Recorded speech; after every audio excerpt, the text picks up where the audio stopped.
From the campaign trail tonight, former President Donald Trump rallied in Michigan and held a town hall in Wisconsin, and Vice President Kamala Harris was in Savannah, Georgia. Earlier today, Harris and her running mate, Governor Tim Walz, sat down with CNN, their first interview since officially accepting their nominations.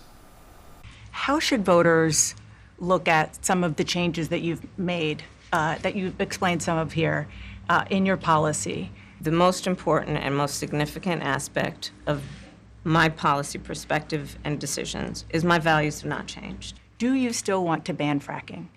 No, and I made that clear on the debate stage in 2020, that I would not ban fracking. As vice president, I did not ban fracking. As president, I will not ban fracking.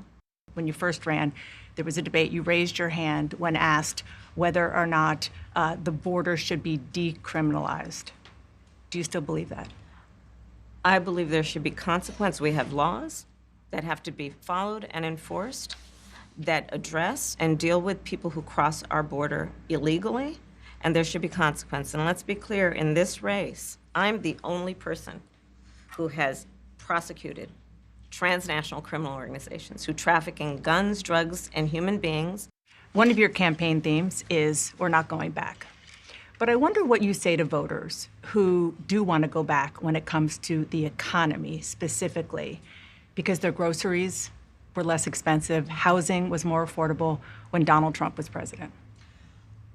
Well, let's start with the fact that when Joe Biden and I came in office, during the height of a pandemic, we saw over 10 million jobs were lost.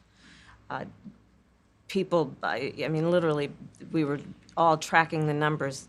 Hundreds of people a day were dying because of COVID. The economy had crashed. In large part, all of that because of mismanagement by Donald Trump of that crisis.